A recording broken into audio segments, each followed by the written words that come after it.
Pour le ministère de l'Agriculture, c'est essentiel de pouvoir organiser ce type d'événement. Il permet de réunir tous les acteurs, d'avoir autour de la table les producteurs de l'amont, de l'aval agroalimentaire, les élus, tous les acteurs de la restauration collective. Et je pense que ces défis et controverses permettent de mobiliser tout le monde en vue de l'atteinte des objectifs fixés par la loi Egalim. On est autour de 52 000 sites donc, qui préparent des repas et qui sont portés par 33 000, un peu plus de 33 000 autorités organisatrices de la restauration collective. Alors, ça fait un peu plus de 3,7 milliards, 3,8 milliards de repas servis en France chaque année. Finalement, ça ne représente pas 10% de la consommation des repas et des approvisionnements alimentaires en France, puisque les 65 millions de Français consomment à peu près 48 milliards de repas par an. L'idée de la base de données, c'est d'essayer de construire un observatoire de la restauration collective pour, à minima, essayer de mesurer d'abord les points de départ des services de restauration collective et surtout les grands enjeux qu'ils vont devoir affronter dans les prochaines années. Donc, la définition de la démocratie alimentaire, c'est reprendre la main sur son système d'alimentation. C'est d'une part se poser la question à l'échelle des bassins de vie, c'est-à-dire là où vivent les gens, comment ils peuvent réfléchir les moyens d'accéder à la façon dont ils veulent manger.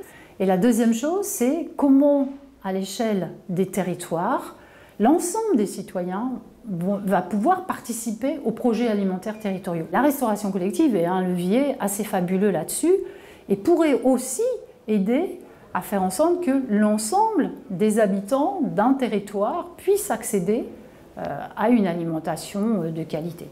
On sait de toute façon qu'aujourd'hui le climat s'est déjà réchauffé d'environ 1 degré Celsius, que ce réchauffement il est lié en grande partie à nos émissions de gaz à effet de serre et les systèmes alimentaires contribuent pour 25 à 30% à peu près à ces émissions de gaz à effet de serre. On sait aujourd'hui qu'on consomme plus que ce dont on a besoin et que l'on a 25 à 30% de ce qui est produit qui est perdu.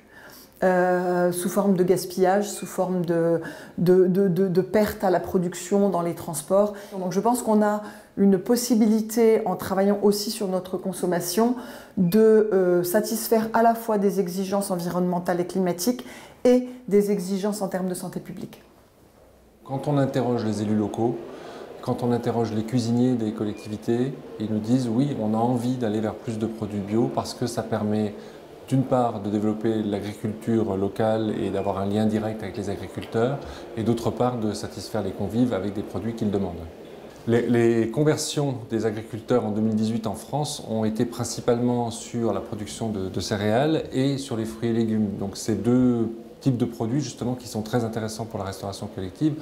Donc en fait, en conclusion, on voit bien qu'on est en train d'avoir un monde agricole français qui est en train de répondre à cette demande de la restauration collective par le passage en bio notamment. Alors, ce que j'ai mis en place à Lons-le-Saunier, c'est effectivement une démarche transversale, puisque au début, le but de la manœuvre était de préserver la qualité de la ressource en eau.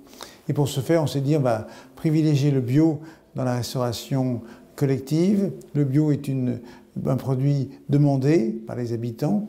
Donc l'ensemble de ces produits, avec une approche bio, c'est sûr, mais de proximité, c'est essentiel, alimente la restauration municipale.